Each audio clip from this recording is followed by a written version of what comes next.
Yeah, they've had, what, 20 inches of snow out in Hatcher Pass already? Or About 30, I think, yesterday. 30 yesterday? They're opening a resort there this year, aren't they? Yep. Yeah. Crazy. So Yeah. that's exactly what they want, though, is snow there. It's a ski resort, so. Yeah. And it's built right now. This is what builds base, a good base. Yeah. And that's Right, what we- right. So I'm the one that sent you that email for the C.S. Lewis that I think he's wrong. Right, right. Do you think so? Well, I haven't actually read the piece that he wrote. In fact, it seems to me that was the first time I had ever heard of it. So thank you for pointing that out to me. It was his last piece, I guess. So that's touches on what we're going to talk about first tonight, because we're going to start with Thomas Hobbes this evening.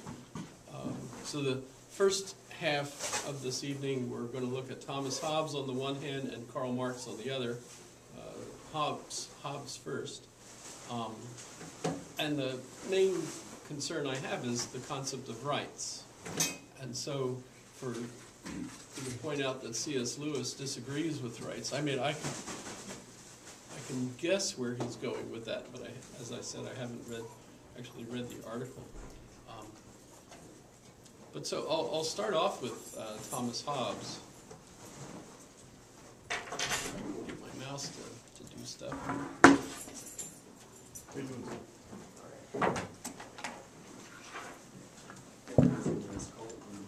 Yeah, the Pardon? Yes, for the Wi-Fi. Oh yes, it's Arial. Enthusiastic. Aerial. Should I find my? Yeah, that's been a lot. I could go on my email and stuff. So the password is Arial. I guess you still have a sentence. It is me. Yeah. And then a rough draft's supposed to be due today too. So, Yeah. I have the outline in it's nowhere near 3,000. It's not even like 3 pages. No, it's been a rough. I know. I was with my mom. I mean, the rough, not the rough. That's actually too bad. Hobbes is interesting. So, exercise and stating the same thing. Is that what it is? What is the thing? The thing is, the only rights So there- is that which they can. There's the password if you need. That you can take. The social contract exists as a state of mutual sacrifice. I will execute my right to take or to destroy or to inflict if you don't. And so we Okay. all be chill. So Thomas Hobbes is the first one we look at tonight, and he's one of my all-time favorites. I guess you can imagine. I don't know. Maybe he was your favorite too, and you could figure, well, you know, we're Americans. We like this guy. There are some things, of course, that bug us. He's a monarchist, not a Democrat, so that's kind of a concern. Makes sense, though. I mean, you know, everything about his life makes sense as you read about him and you understand his place. Except, I think, just how outrageously modern he was, considering they're really coming out of the Middle Ages, and all of a sudden you have this new way of thinking. And you know, lots of folks try to figure out, you know, where's the trail, you know, and in some respects, one trail leads from Martin Luther and John Calvin and John Knox going to Scotland and transforming Scotland. They become Presbyterian, and the presbyters run the church, and after a while they come to realize this is a pretty good method. Let's use this for our civil government as well. And so you end up with, now, who are the people? The people are basically the wealthy elite of the town. But that's way different than the royalty running things. Because it's, in a sense, the bourgeoisie now, the ones that are making money somehow, and they're the ones that take charge of things. And that influenced the university thinking in Edinburgh, and that influenced Francis Bacon. And Francis Bacon was one of the people that influenced Thomas Hobbes. Thomas Hobbes worked for Francis Bacon for a while as his anamnesis, I forget exactly, the guy that took notes. So when Francis Bacon would be dictating a book or something, Thomas Hobbes would be the one to be taking the notes down, for example. But he also translated some of Francis Bacon's works. So as Francis Bacon, I think, wrote in English, and Hobbes then would translate it into Latin for him. That's my guess. And then they would normally be published in Latin. So that was kind of important for all of that. And it makes you wonder, well, what books did he publish? Because he doesn't get credit, of course, for any of that. We know that he's the one doing a lot of the work for Francis Bacon. And by the way, if you're among those that think Francis Bacon might have actually been the one that wrote Shakespeare's plays and Shakespeare was just a cover, that brings Thomas Hobbes into that too, because Thomas Hobbes might have been one of the ones doing a lot of the actual writing, taking notes, and so who knows? We'll never find out, probably. But in any case, Francis Bacon clearly thought the world of him. He was the smartest young man he had, I guess, working for him. Also, he thought his birth was a result of fear. His mother gave birth to him 2 weeks early, I believe, and what brought it on apparently was the Spanish Armada threatening the coast, and so she, I guess, was afraid of what was going to happen and end up giving birth to him. So he says he was born a twin of fear. It's kind of an interesting, famous, quote about him.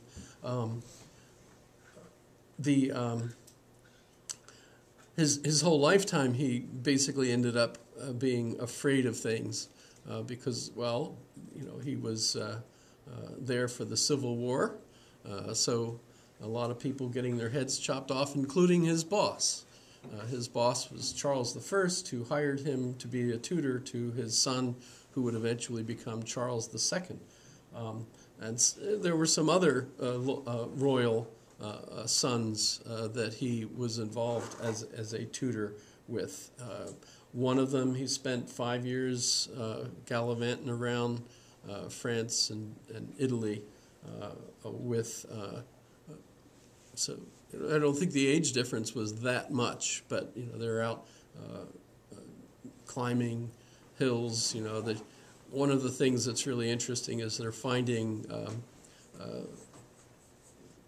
the kind of fossils in mountains that, of course, come from the ocean, and they're puzzling out why all of these could would be so high, from the ocean. It must have been Noah's flood, for example, right? That left all these dead sea creatures up that high, etc. The other interesting aspect of this is while he was in both Italy and France, and he was the second time he was in France, he was there for 15 years, I believe, and that was because of the revolution going on, and he was afraid that he would lose his head if he came back because of his writings, etc. Even the royals weren't quite sure about where his loyalty was, although once he eventually saw Charles II back on the throne, the one day apparently Charles II was riding through the town where Hobbes was and saw Hobbes standing there, and he said, "Hobbes, my old tutor, I owe you a pension." And so in his old age, because he made it to what, 90? 92? It was 91. So, can you imagine 91? That's really pretty old, I think, especially when he argued famously that life was nasty, brutish, and short, right? None of that really ended up being the case for him. Plus, he ended up with a pension, and I've read that he liked playing tennis. So, even towards the end, playing tennis, and still associated with the university. He was initially with Oxford, but then with St. John's at Cambridge. So he's associated with both of those. And the one family he really was associated with pretty much most of his life, and eventually ended up living there as a kind of retiree until he died, and then buried in a well, actually, if you look at this picture of his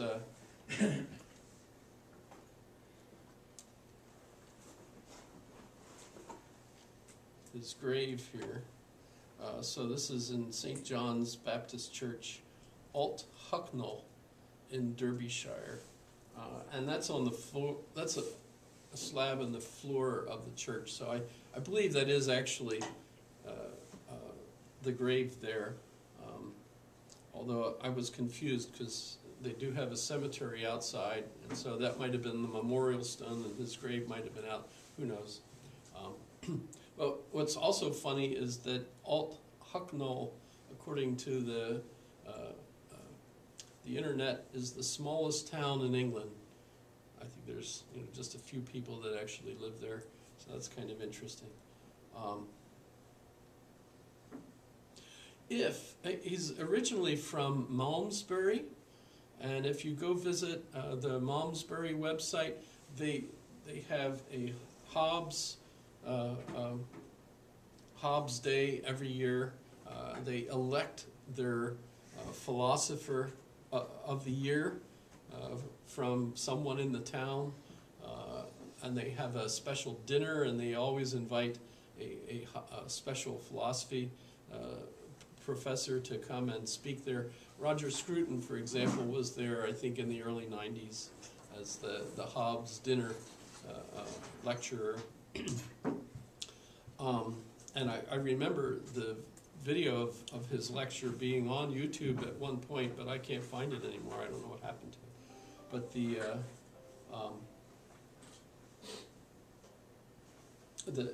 the dinners in the town, in the biggest restaurant right on the main thoroughfare there in Malmesbury. But the other main thing that you could visit if you were a tourist there is the abbey where he went as a young man, as a school student, living in the abbey, like a monastery. And it's still there, but now the only thing there besides the building is the gardens around it. And the gardeners that run it refer to themselves as the naked gardeners. So be careful if you look them up on the website, because they do in fact pose the relatively ancient individuals. they're posing in the garden. They always arrange the flowers just right, so it's not too bad, but still you're liable to be surprised. And so you can actually go and visit the naked gardeners' flowers, which I've done again on virtual reality, and it's quite interesting seeing all the nice gardens. Don't know how much of that might have been there while Hobbes was there. But so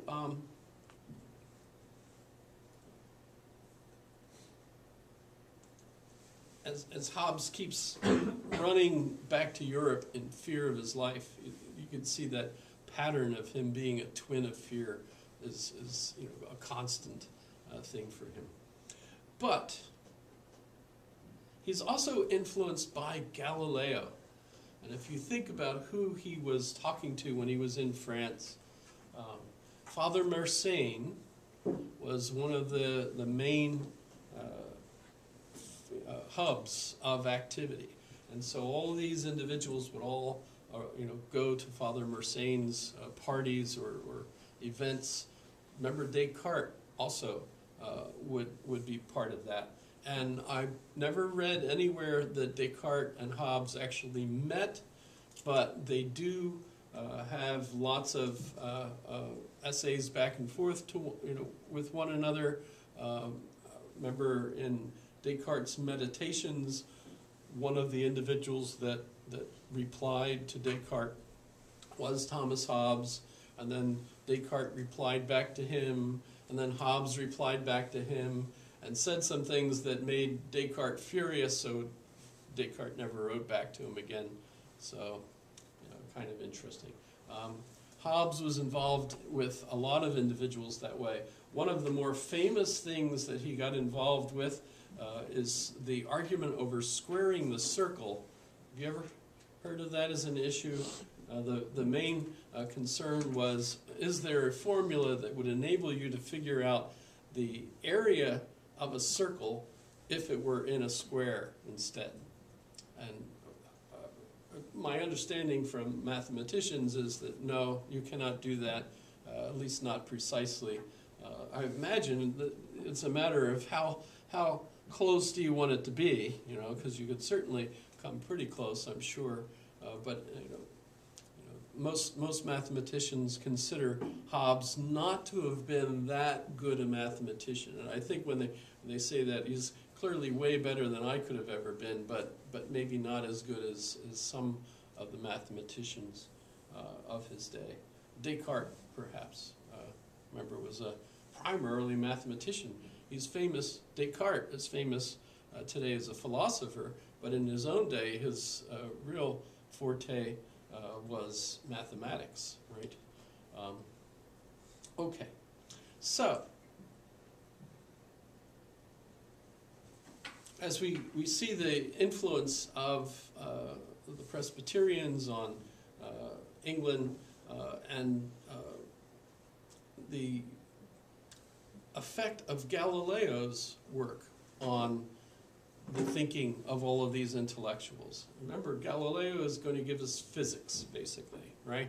So if you're thinking motion, everything is in motion, and motions have this kind of significant mathematical relationship with one another, right?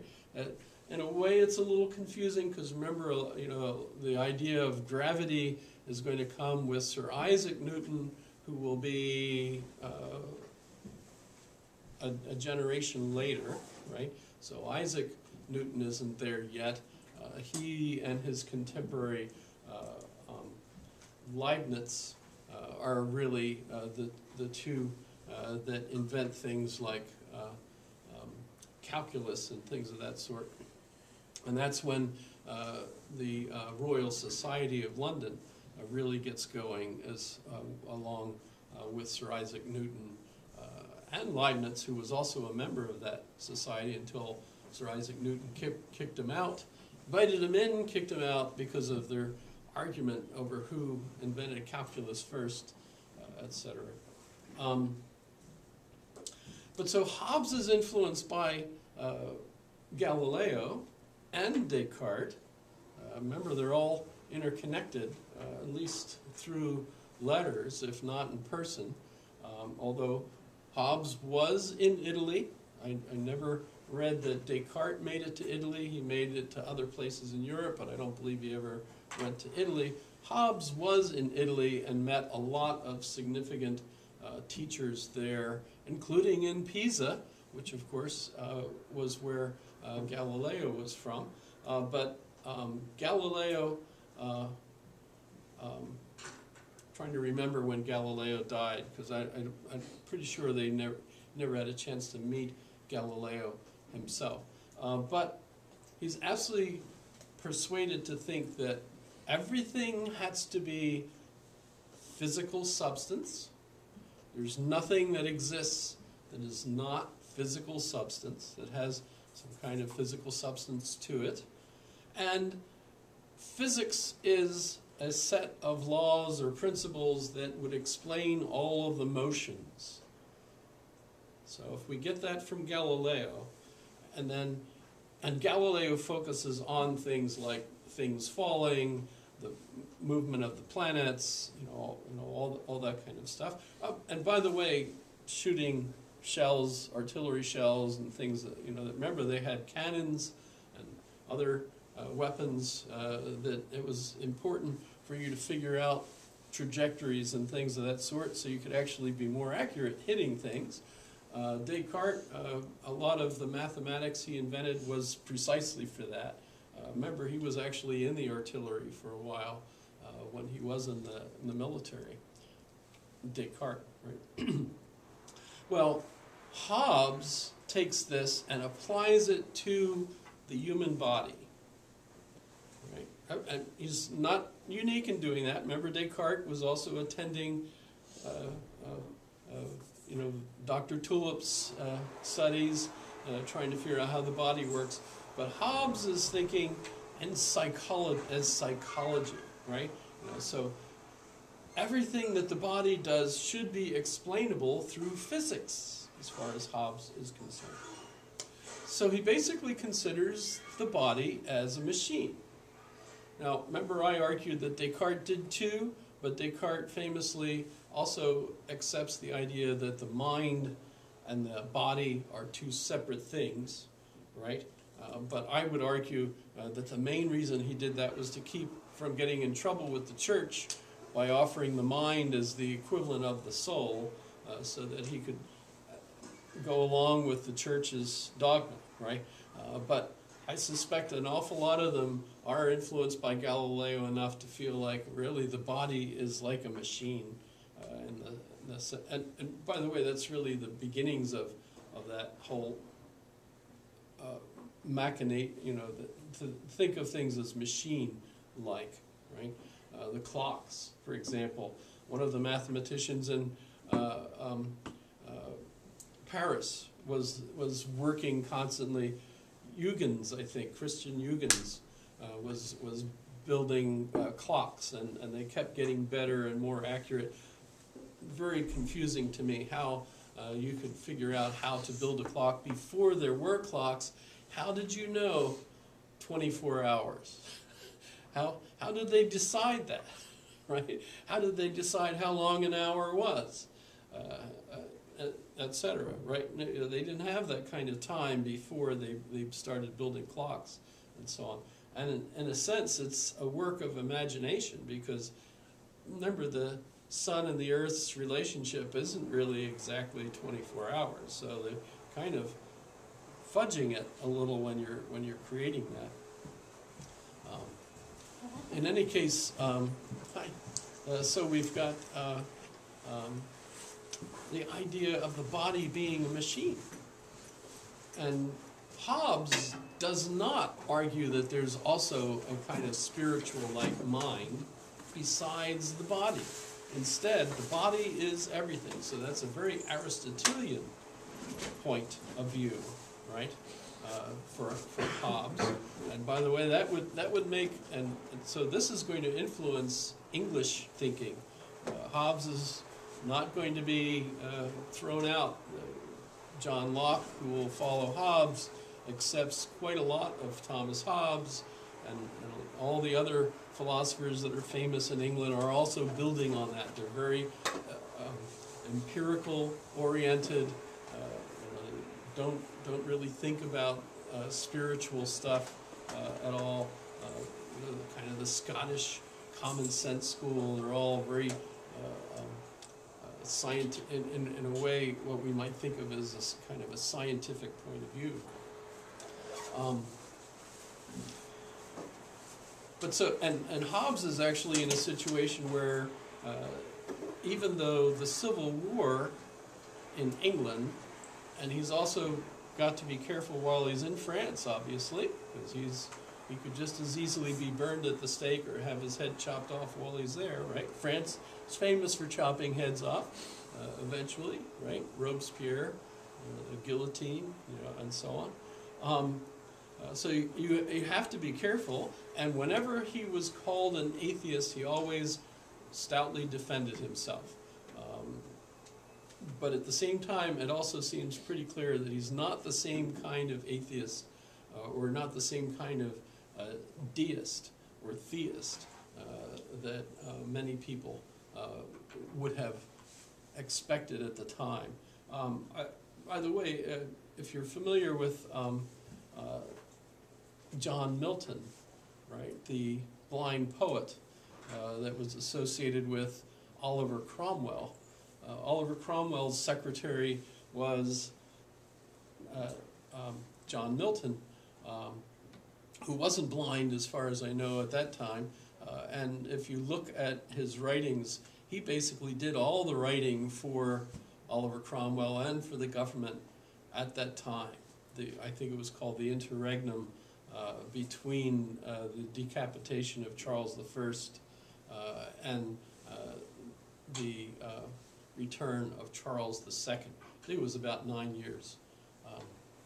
And Oliver Cromwell was the one that basically ran things. But who really practically ran things? I think it was John Milton, actually, that did all.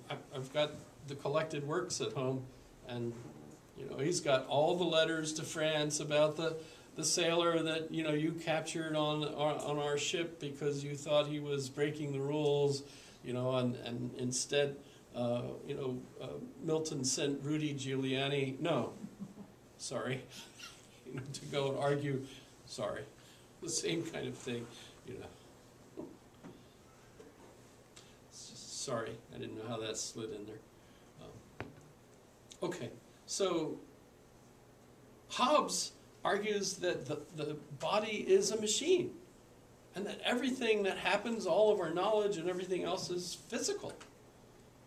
And how does it work? Well, he argues in his Leviathan that you have sounds, for example, making waves in the air, and the waves enter into our ear, and literally then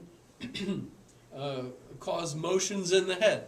And so you've got motions that travel into the head, obviously are transmitted into different kinds of motions in the head, but that's where the sound comes in and we hear the words or the noises, etc. So they're all from motions in the air, right? The things that we see just absolutely shocked me as I was reading it, where he thought, when you see something, there are particles from that object that are flying into your eye. And I read that and I thought, boy, that's stupid, can you imagine? And then it dawned on me, today we call those particles photons. He was actually heading towards, a modern idea of how we actually see things. Yeah, it's not spiritual influences, it's, in a sense, physical. Particles literally enter into our eyes and so on. And when we, think about how we touch things, right? So all the different senses, right? We touch things. He understood the vessels inside our bodies to be full of air.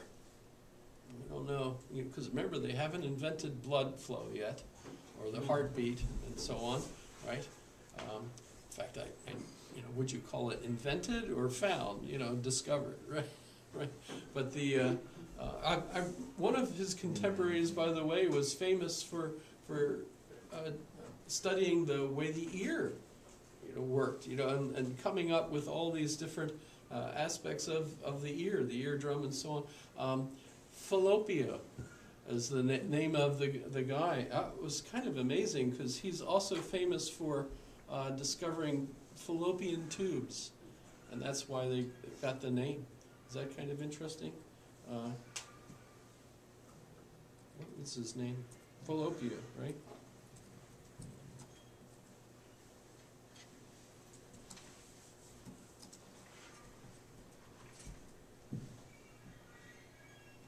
Let's see if I can find his name. Besides Gabriel Falloppio.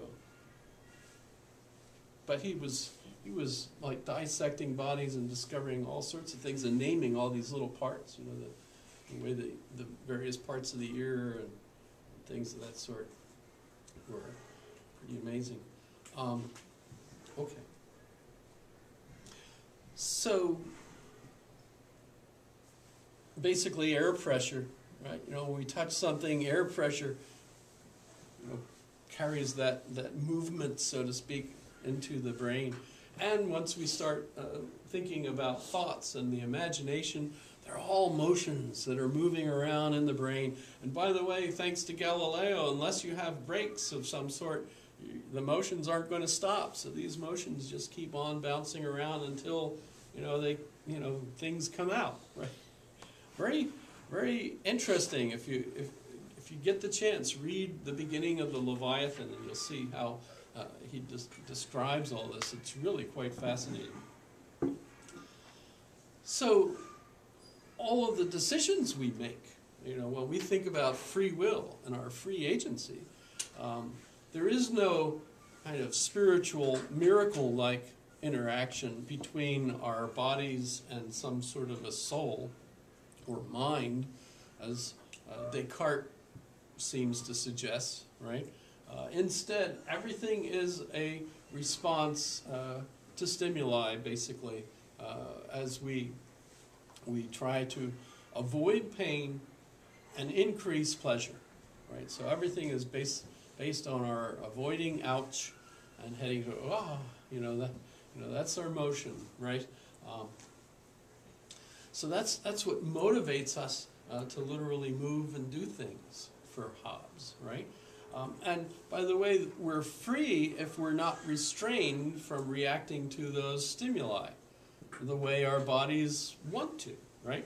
You know, if we're tied to the chair and we want to get up and scratch our nose or something, you can't. Yes, Douglas. Was ever challenged on like self-preservation? You know, in the What? area when you're talking about the senses and you know being responsive to the ouch and that which is good. Obviously, you have cases where father runs in and burns a home to save child.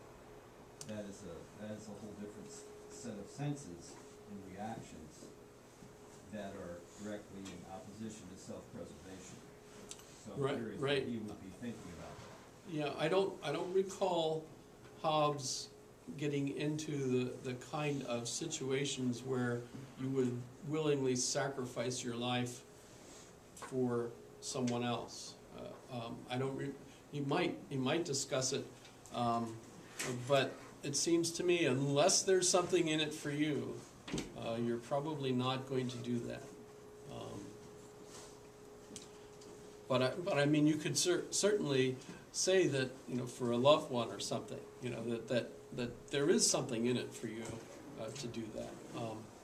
What goes beyond that too, right? I mean, when we talk about all the work, people Right. going forward and Right. fighting on behalf of countries where there's no child or family involved, it's their national pride unto death. Mhm. You know? Mhm. So it seems like there's a whole section over there of this sacrificial act Mhm. that almost pushes against his thought process. And today we've done a lot of work in that regard to figure out how not just people, but other animals will literally sacrifice themselves for the mother animal will literally run out and try to lure the attacking animals away from the den, you know, or something, you know. So they'll willingly sacrifice themselves, put themselves in harm's way to save the young. Who the heck is going to feed them if something happens to her? So if we think how this very logically builds, you know, that our what motivates us is this very physical kind of response to stimuli. When it comes to government, we get into that question, right? And for Hobbes.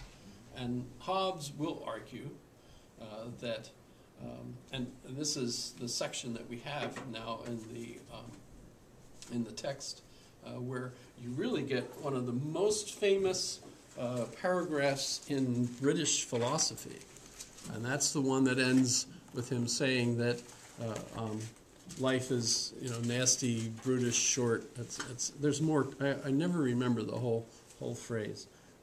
But that's in a state of war. But what does he mean by a state of war? For Hobbes, in the state of nature, and he, I think, invents this, right? It's not the concept, I mean, way back in the Middle Ages with Thomas Hobbes, or St. Thomas of Aquinas, you have natural law, a very different thing than what Hobbes is talking about. Here, he, I think, invents the concept. Now, he might have gotten the idea from a couple. Remember, this is a milieu. There's all sorts of other people he's reading, he's studying with other people, and so on. We can't read all of those folks, so we basically think, well, Hobbes gives us this state of nature. And what he argues is in this state of nature, where it's everybody for himself, everybody has the right to everything. You can do whatever you want. There's no restrictions. There's no laws. There's no police. There's no... everyone is there. Everyone does what they want. You're totally free to create your own food and all those tools and things like that. But the guy right next to you is also totally free to stab you in the back when you're it's time for Turkey to take your place. That's another. Sorry, but basically they could kill you. There's nothing that will stop them from killing you and taking your stuff. So what good are your rights to do whatever you want if there's no corresponding protections in that situation? And as a result of this state of nature, this hypothetical state of nature, which he doesn't ever say this is the way it was before 4000 BC or anything of that sort, wouldn't have had the ability, I think, to think back that far, right? But, in order to not be in that state of war with all against all, right? A dog-eat-dog kind of world, we create a social contract. And this really seems to be pretty much the beginnings of social contract theory, right? So we contract with one another and create the government, basically, to establish the rules that we will live by in order to protect our rights. So it's at this point, and this is really important because we have an awful lot of talk in our contemporary situation about rights. Do we have a right to medicine, for example, medical care?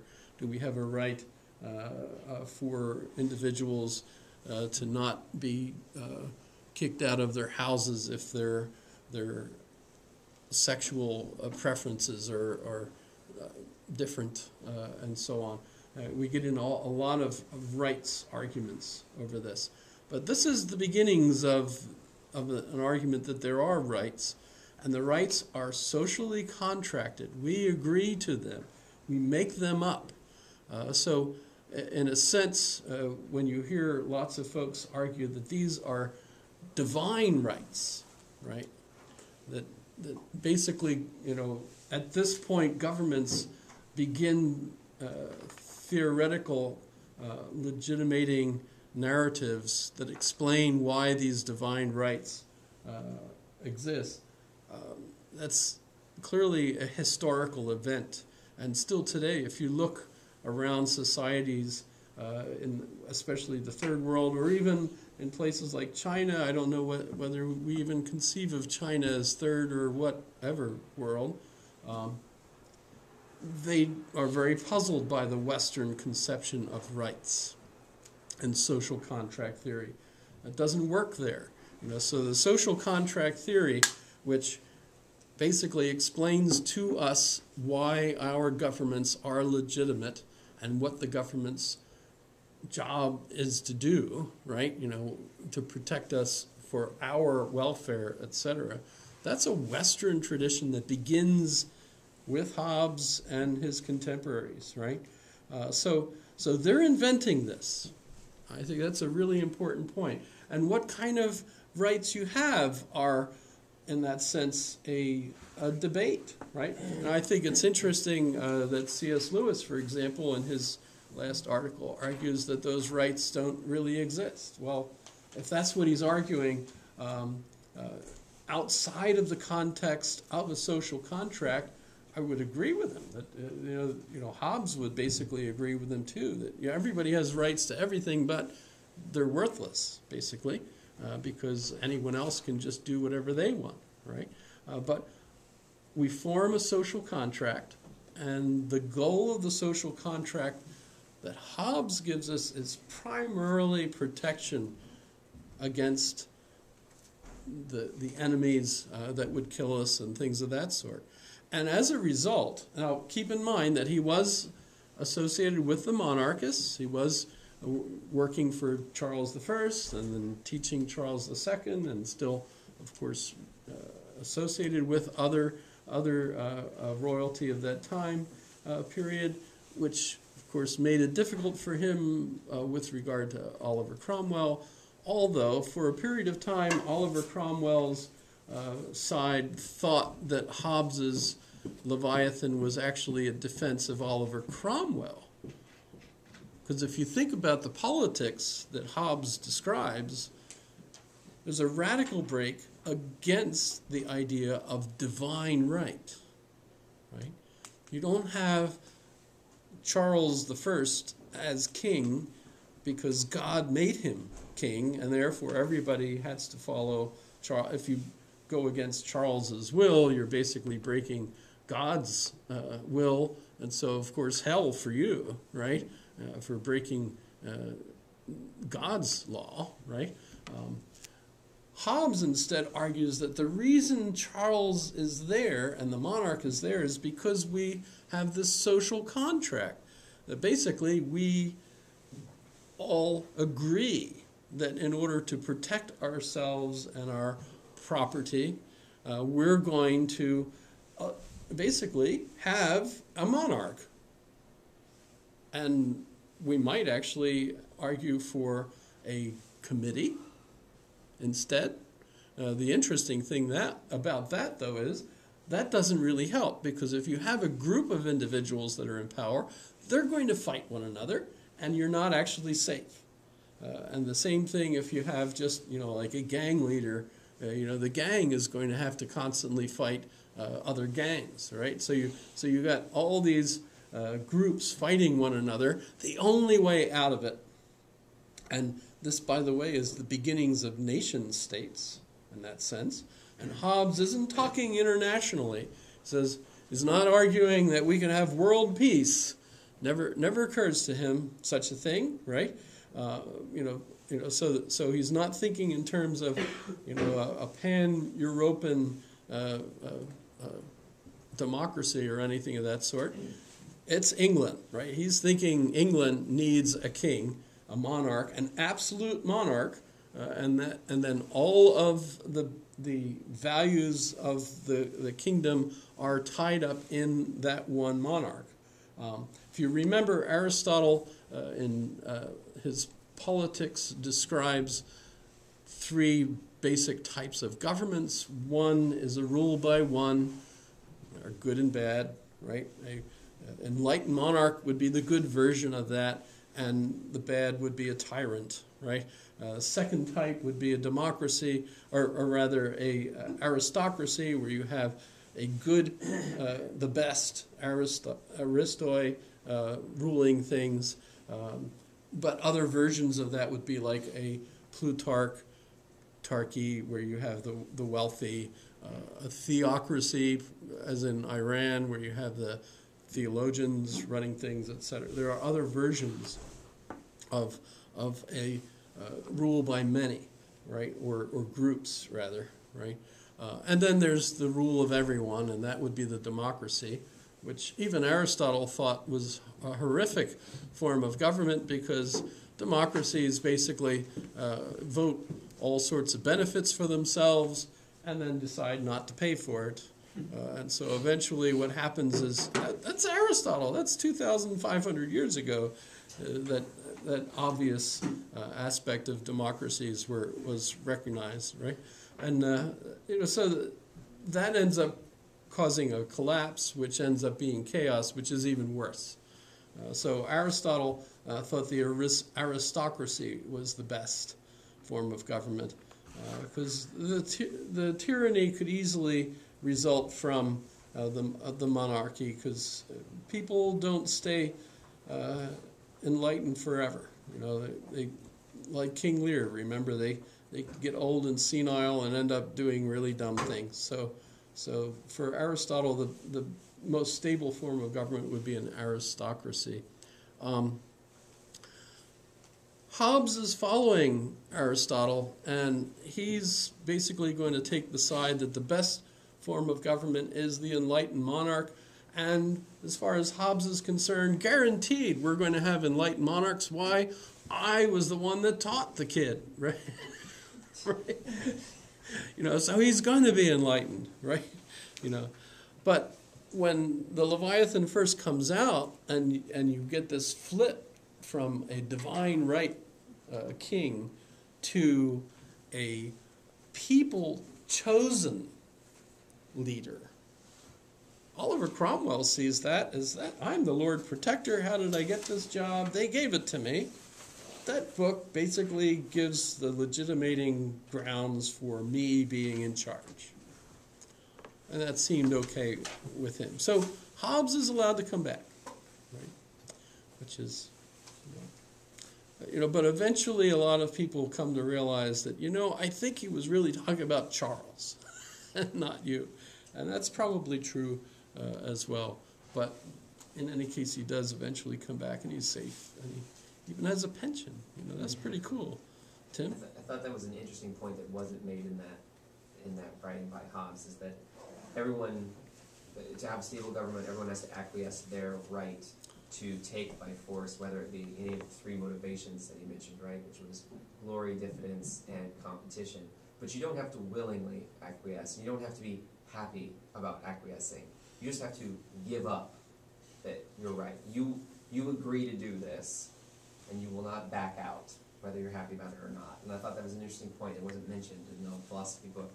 Just I thought it was. No words in there about that. Doesn't he mention that? You have to not go back on your word, but in this passage it doesn't seem to say anything about you have to be happy to do that. Yeah, you have to give up some. Remember, in the state of nature, you have the right to do whatever. Right. Right. To get that, okay, you'll not stab me in the back when I'm turned around, and I won't stab you in the back. And if either of us do that, we give this guy the right to stab the stabber, right? So I'm not going to stab somebody if I know that the person I've given authority to is going to stab me. That continues in our Western tradition. For example, if someone steals your car and you catch them, right? And this happens, right? You see, there's the car. Do you have the right to shoot the guy who's driving your car in this town? Only if he's driving at you. Only if he's driving at you, I suppose. Then it's self-defense. Yeah. But you can call the police and tell them you've found your car and it's being driven down this street, and hopefully the police will come and help pull the guy over. But you don't have the right to take the law into your own hands, because we've given that right of force to a particular authority, right? That's a right that we've given up collectively in order for us to live in a sane society where it's not a Wild West kind of town, right? Except here in Alaska. Everybody's packed. Well, that's always, of course, one of those things. There's depending on how well the town is doing, I can imagine that being kind of scary. A lot of the I was just reading about the preppers, that are convinced that a person is only, I think they say, 72 hours from being a wild person if they're absolutely desperate or something like that. So and you wonder, well, we've voluntarily given up our rights to all those things in the state of nature for a specific set of rights. Now, Guarantees. those are in flux. And I mentioned at the beginning of this, right, that we're looking at a time where all sorts of things have come up.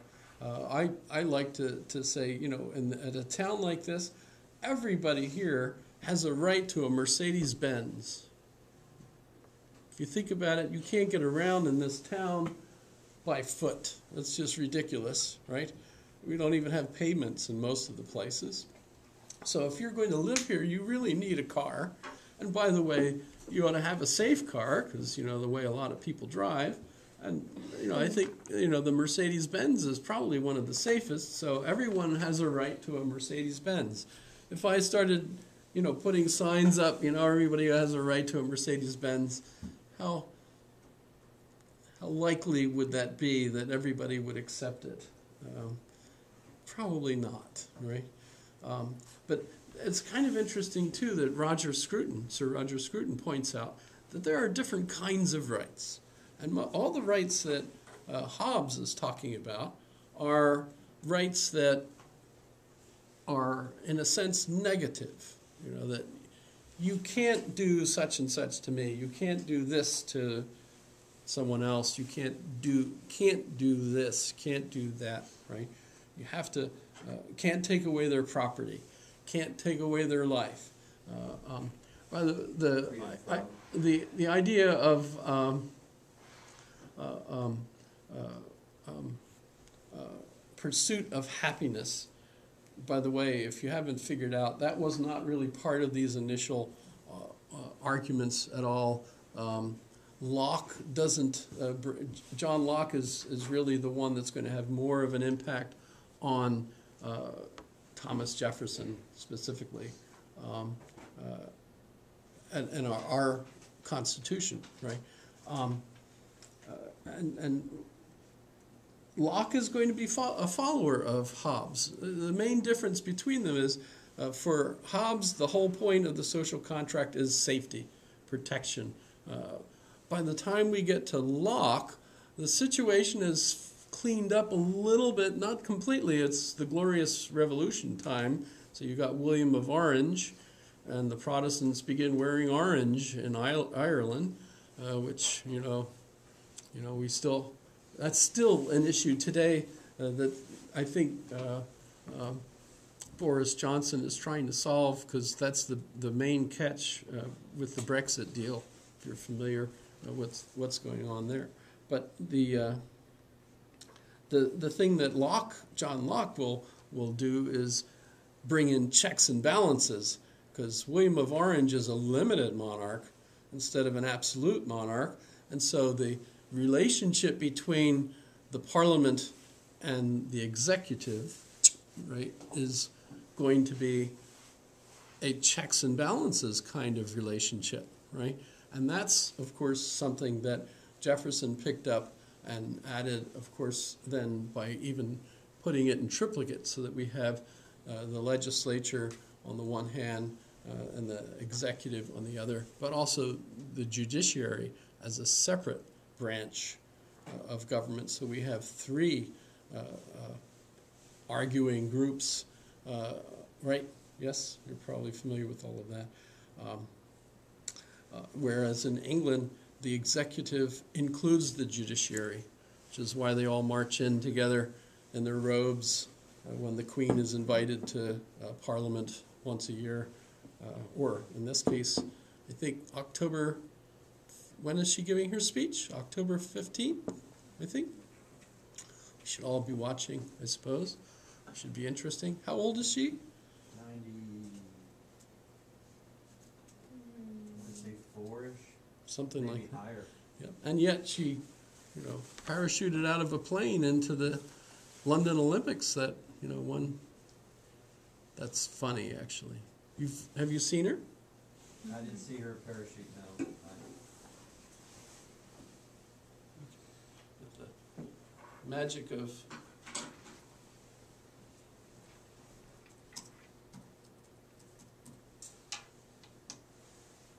(2012).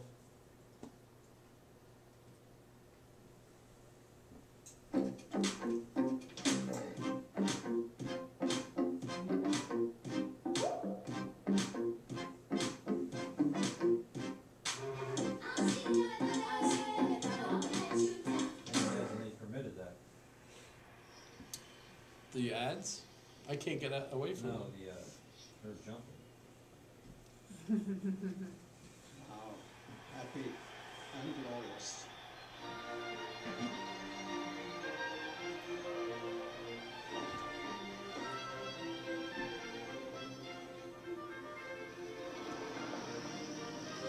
Welcome to the throne room. It was designed by John Nash, who later painted gold, white, and green,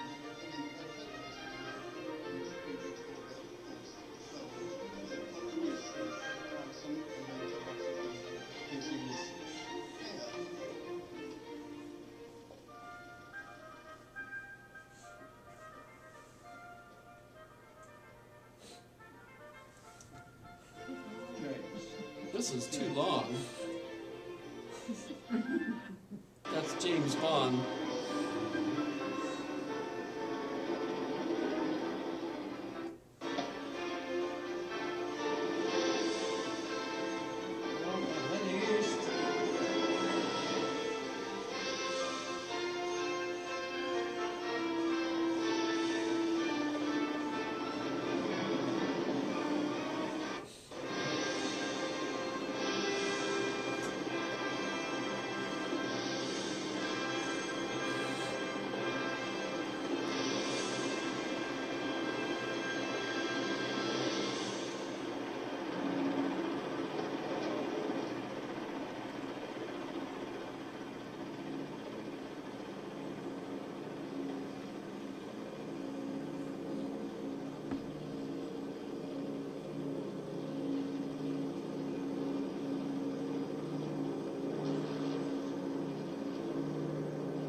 All the way around the stadium.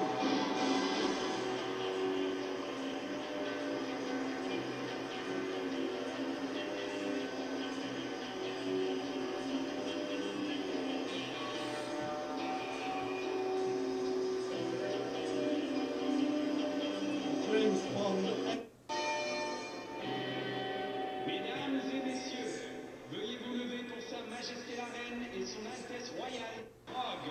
Ladies and gentlemen, please stand for Her Majesty the Queen and His Royal Highness the Duke of Edinburgh, accompanied by the President of the International Olympic Committee, Jacques Robb.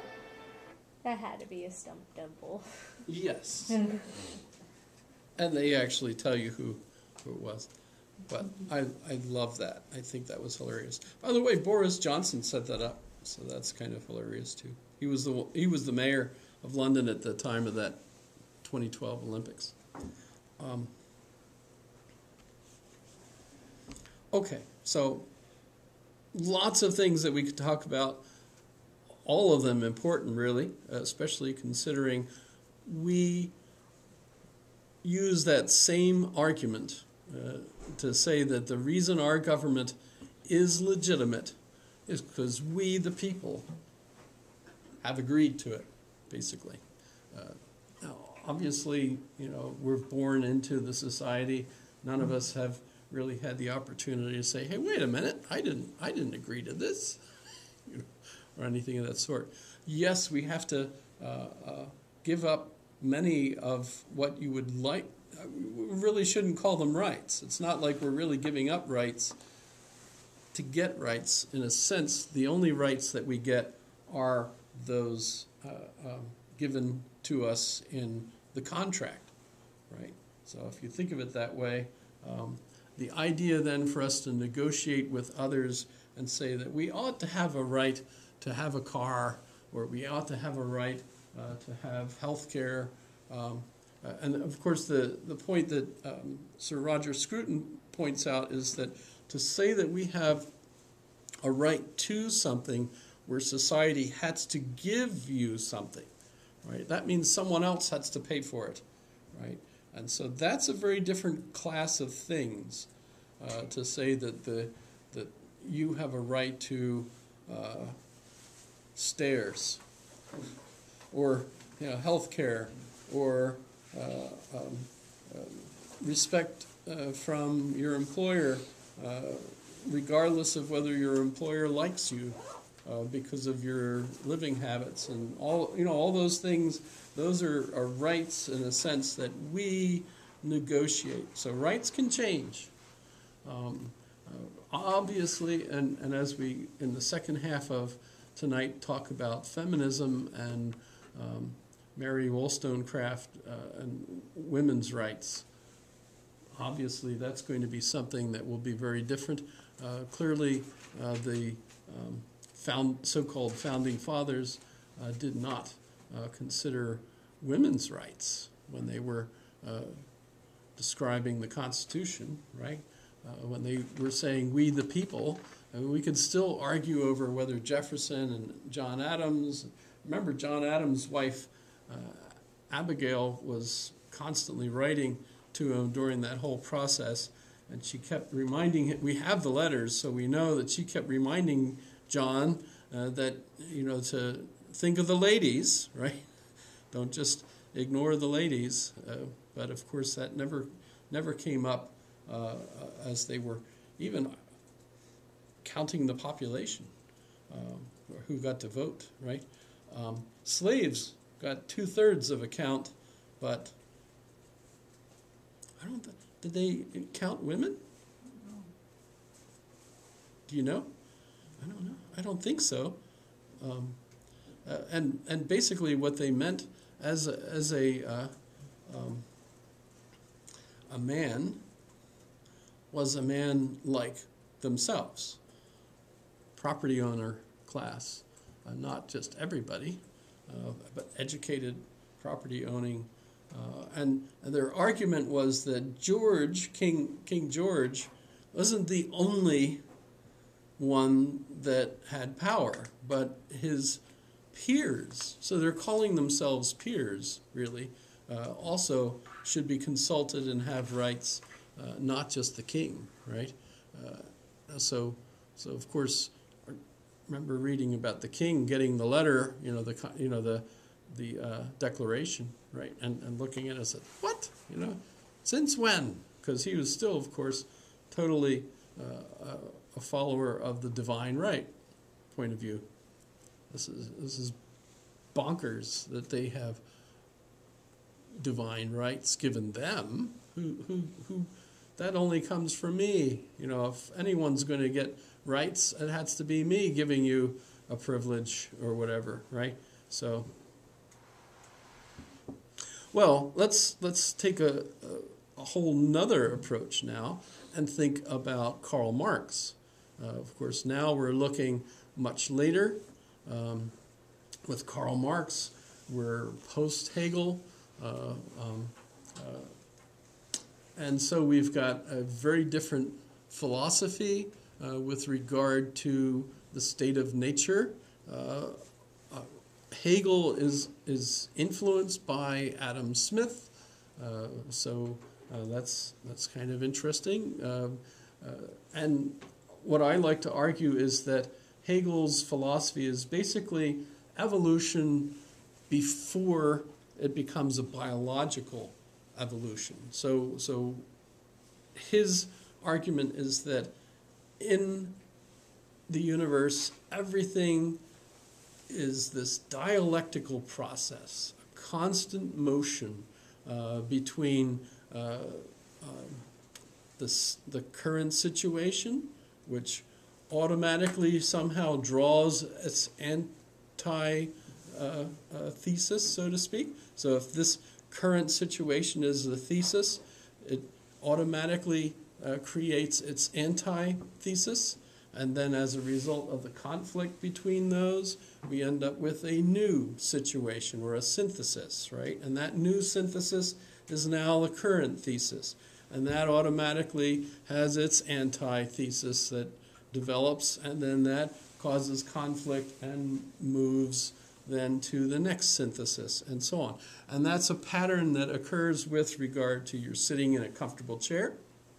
You come in from doing, cutting down a tree infested with bark beetles or something.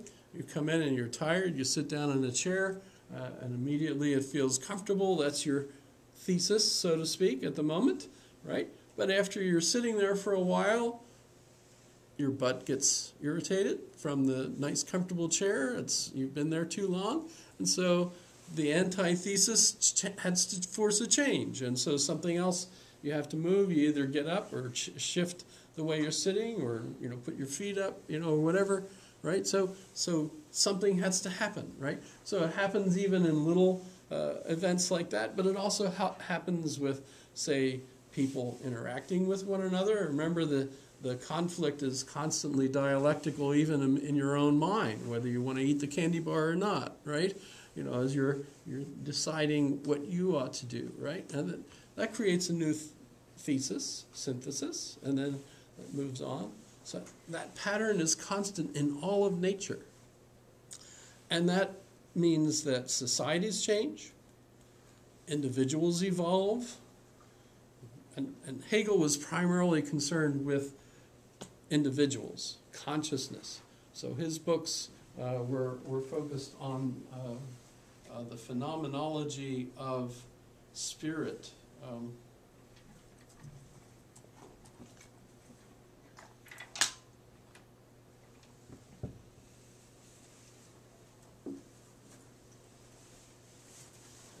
Remember, phenomena is the study of what we can observe, so to speak, our experience, right?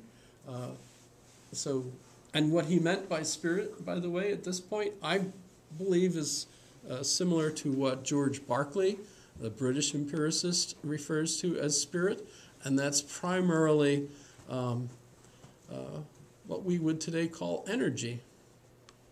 Instead of something non-physical, spirit in this sense is the phenomena, and all phenomena, including what's going on in our minds, is energy.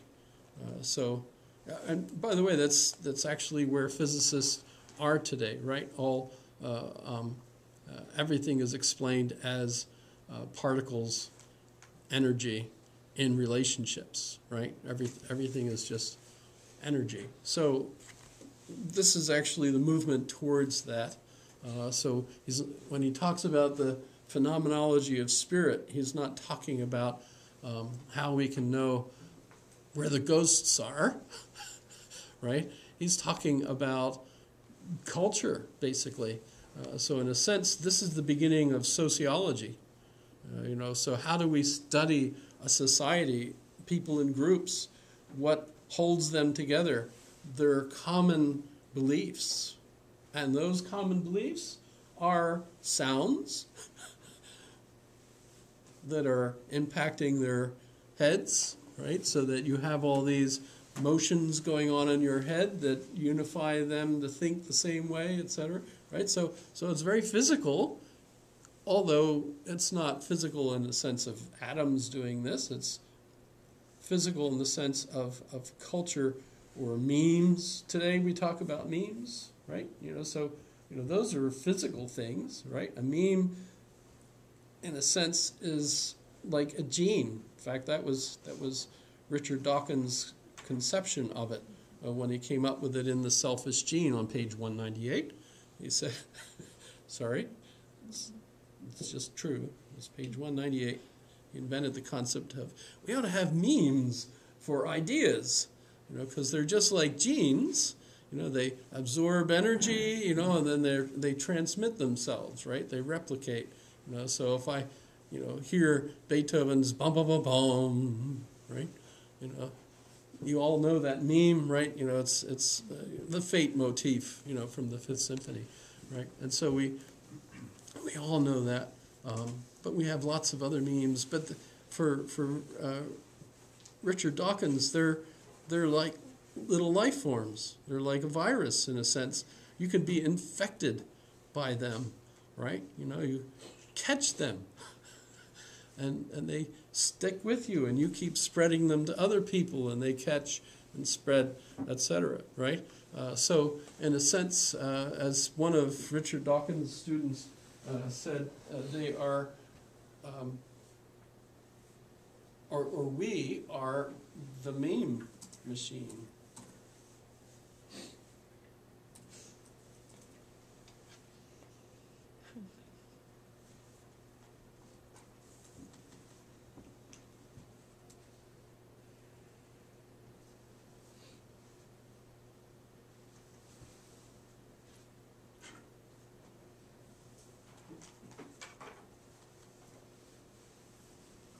In fact, a lot of people are so infected by memes that they neglect to pass on their genes.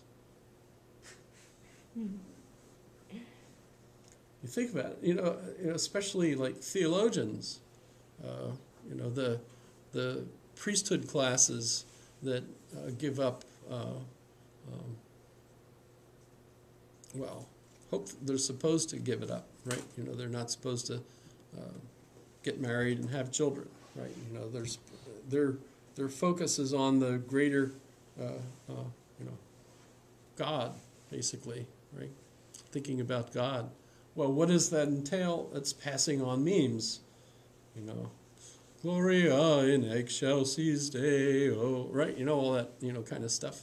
You know, you spend your life passing those on to other people instead of passing on your genes. So we become so infected by memes that we become a meme machine, where our whole business is to basically just pass on our memes. You know, I'm totally infected with this, right? I go out there and I feast on memes, you know, constantly reading and watching videos, and then I try to figure out ways of getting folks to come and listen to me pass on the same memes. You know, but they're physical in the sense that they take energy to make and pass on and duplicate, replicate and stuff, right? So, what is life? Best definition I've heard was from Stuart Kaufman, who argued that any complex system that uses energy and performs at least one work cycle and then replicates itself is the definition that scientists use for life. So they use that when they're looking at Mars to see if they could find life there and so on. It won't be the same, they hope, as life here. So they're looking for something different.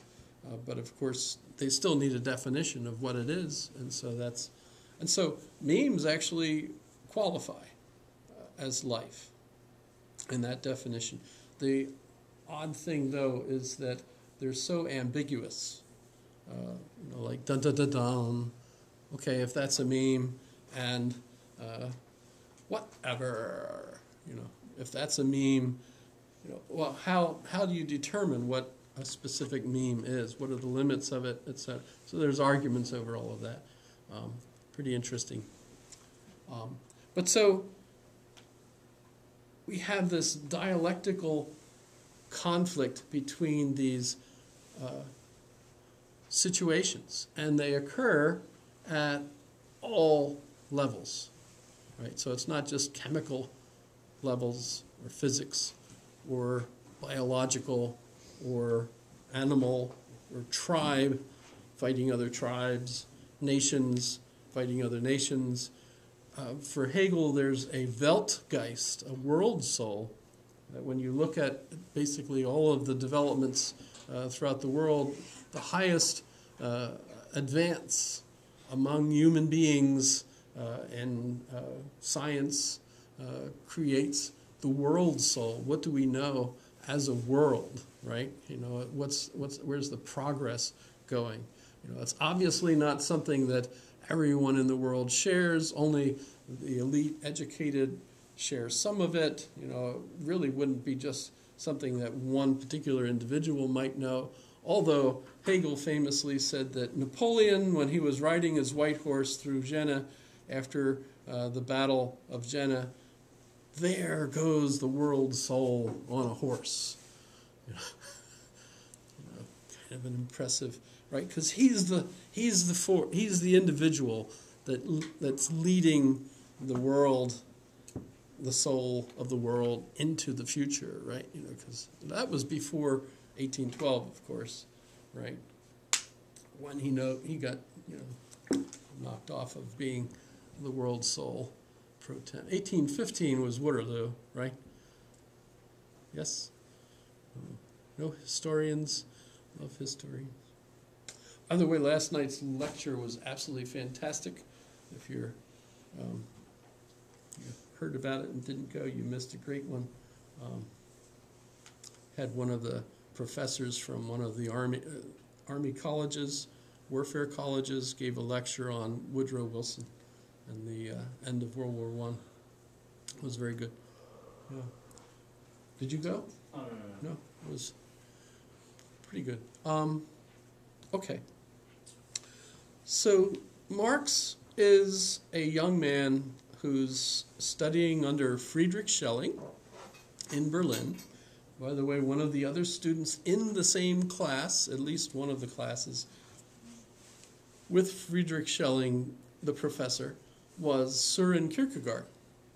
So that's pretty darn intriguing, that you have a Dane from Copenhagen doing his master's work studying in Berlin, as he came down as a Hegelian to study with Friedrich Schelling. And Karl Marx is there, because his dad wouldn't let him continue studying in Jena because he got too romantically involved with a young lady.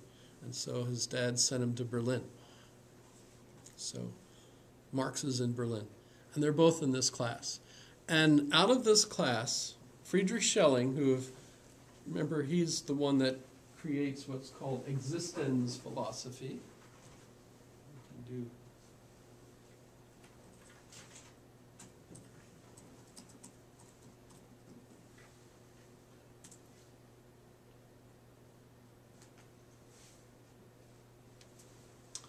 Schelling has quite an interesting history too. He was Hegel's roommate when the two of them were young men in Tübingen, the university there. In fact, they had three roommates. Harry, Ron, no, I mean, that could have been funny. No, it was Schelling, Hegel, and Hölderlin. If you're familiar with Friedrich Hölderlin, who is considered by many to be Germany's greatest poet. Others argue Goethe, but Hölderlin is certainly one of the more famous ones. But you imagine the three of them in one of the little rooms together. Schelling was the younger of the three. They even referred to Hegel as the old man because of his attitude and things. So they were friends, and when they graduated, they went on to do philosophical things. Hegel initially as a tutor in a home, I think in Switzerland initially, eventually then in Frankfurt. But Schelling went to Jena and there began teaching as kind of an adjunct professor, and eventually a full professor, and started a journal and invited Hegel to come and join him. And so that's how Hegel got into the University of Vienna. And it was there that he wrote his book, The Phenomenology of Spirit. They ended up having a falling out. Schelling had his philosophy, and you imagine they were very similar in their philosophies because they're in the same milieu, the same teachers. Kant's philosophy was just recently out. I think Hegel was born in 1770. Kant published his critique, his first critique, in 1776. Is that right? Or was it 1782? 1776, that was something else. The Declaration of Independence. Either that or it was a really good year for Chateaubriand.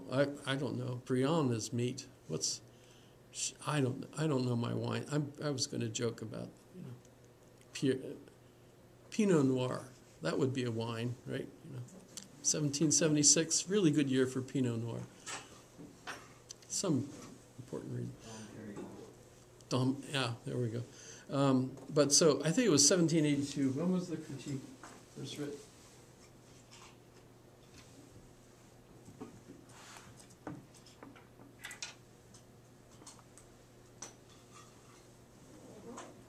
(1787). Well, no, 1781. That's the Constitution, right? Yeah.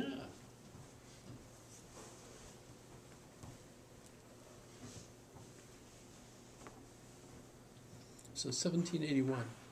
So they're just young kids when this is coming out. And actually they even read it fairly late. But it becomes the philosophy that everybody's responding to when they're when Schelling and Gottlob Fichte and Hegel are at Jena. Initially, Hegel defends Schelling's philosophy. They're good friends. But when Hegel prints his book, The Phenomenology of Spirit, he takes Schelling's philosophy and makes it a precursor to his own. And Schelling ends up being pissed off, and they never reconcile as a result of that. Hegel's the one that becomes the head of the university in Berlin, pretty much at its founding. But he dies of the plague or ulcers, either one, in 1831. And in a couple of years, they bring Schelling in to replace him. So you've got Schelling teaching Hegel's philosophy, obviously trying to make sure that everyone thinks his own philosophy is much better than Hegel's philosophy, right? So his explanation of Hegel's philosophy is in order to make Hegel's philosophy subservient to his own. Right?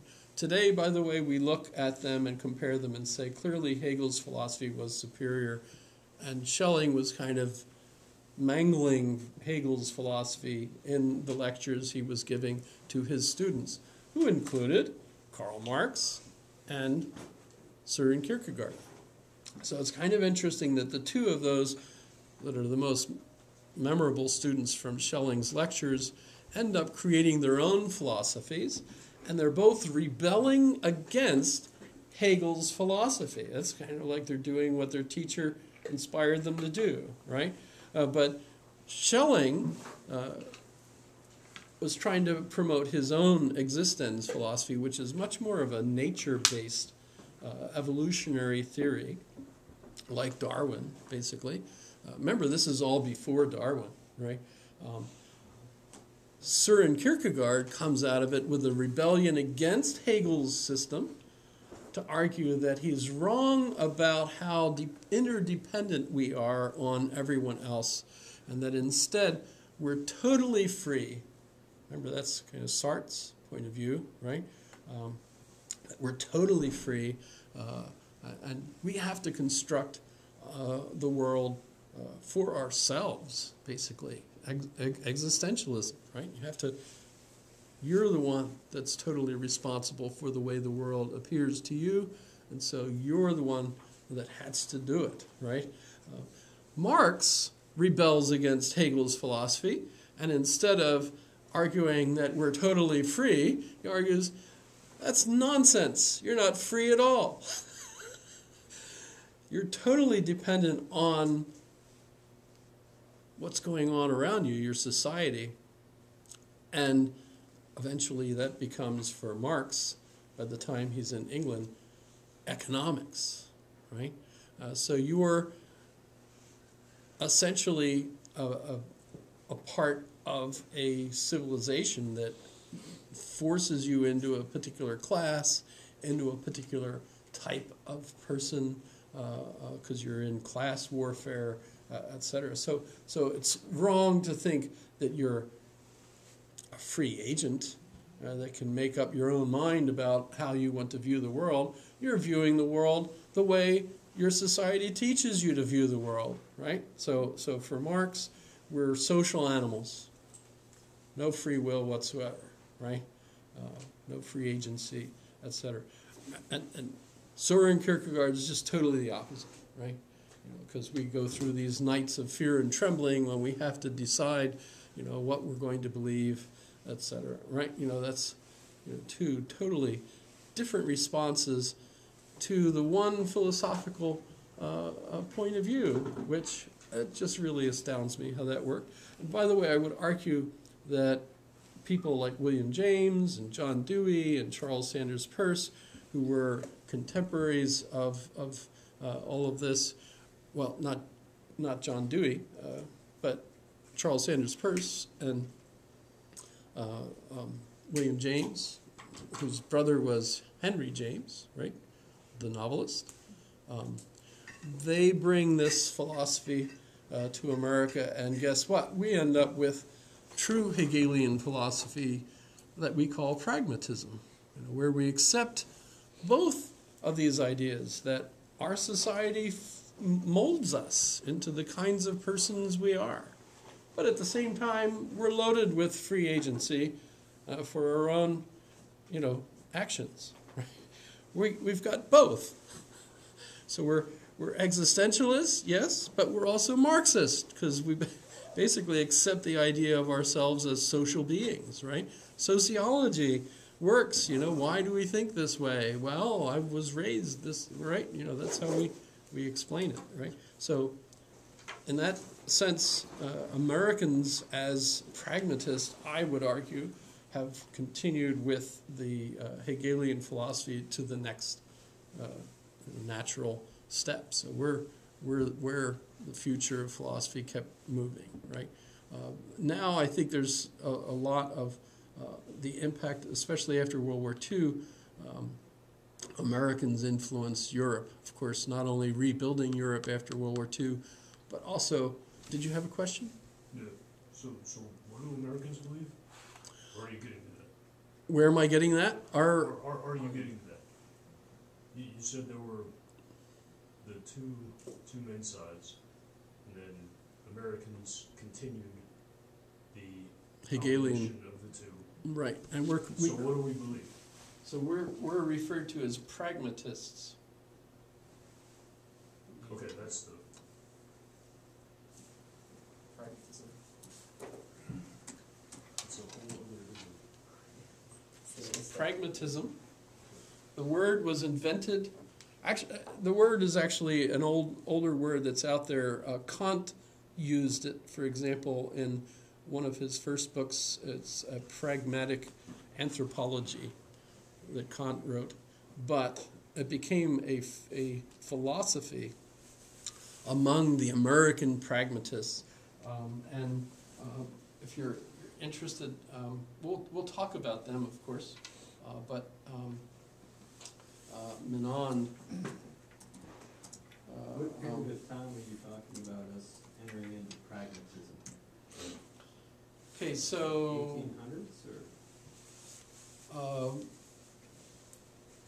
the late 70s? so Charles Sanders Peirce was a student. His father was a teacher at Harvard at the Lawrence Scientific Center, I think it was called. And his father was in charge of mapping around Washington, D.C. during the Civil War. And Charles Sanders Peirce worked for his father. So you're looking at 1860, 62, in that time period. But if you look at this book, I highly recommend it. It's a history book. It's titled The Metaphysical Club. Won all sorts of awards. Louis Menon is a great author, has published lots of interesting things. But this is about four particular American philosophers: Charles Sanders Peirce, William James, Oliver Wendell Holmes Jr., who was a Supreme Court justice, who's considered by some to be the first activist justice, because he clearly made new law, basically, as a justice. Who's the fourth one? I'm trying to think. There's two. John Dewey. John Dewey's the fourth one. But John Dewey's the oldest of them. He died in 1952, so he lived the longest, and was the youngest of the group.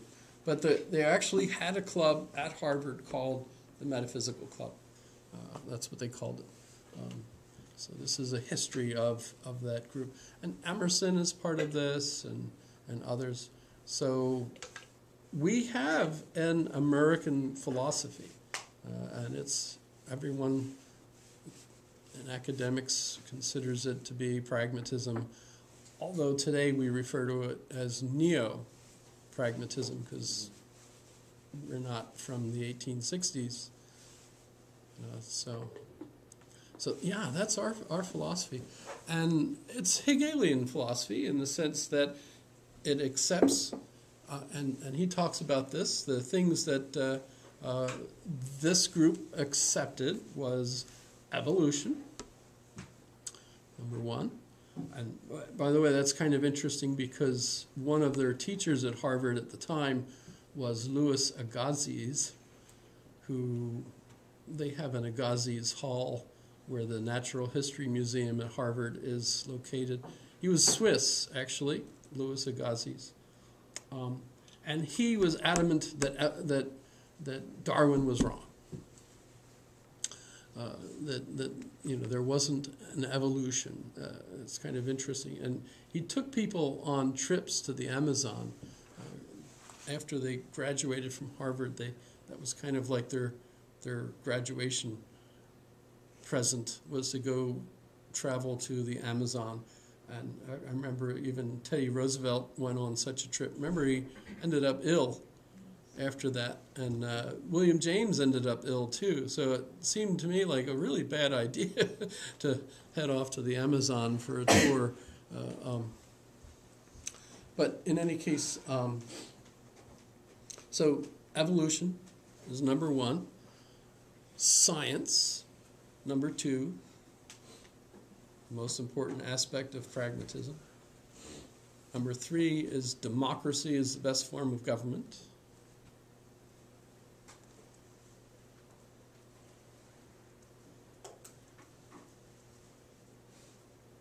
Patriotism to the United States. That's another. I can't remember the fifth thing. Dang it. How come not?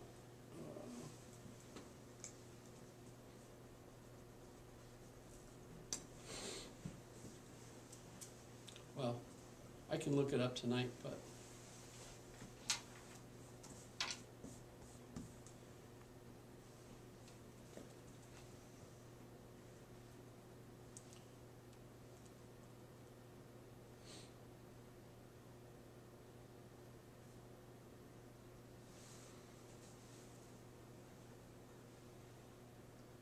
I do have notes for the class, actually. I haven't used them for years, though.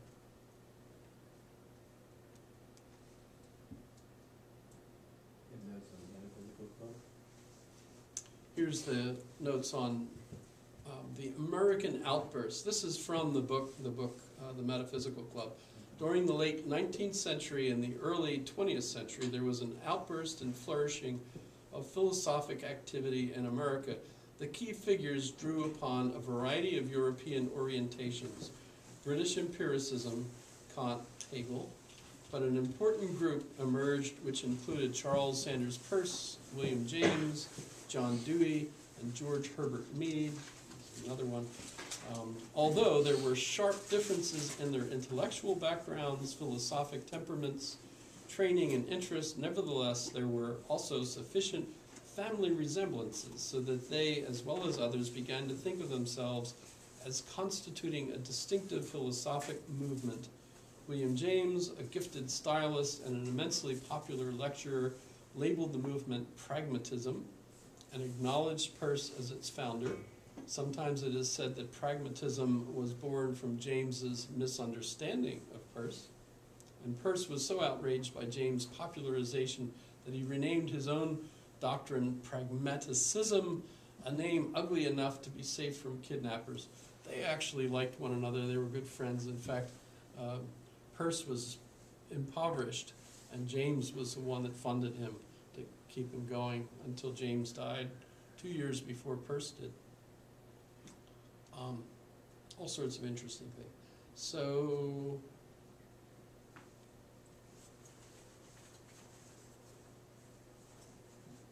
here's, okay, so this is referred by Menon in the book as the unproblematic, things that they all agreed on.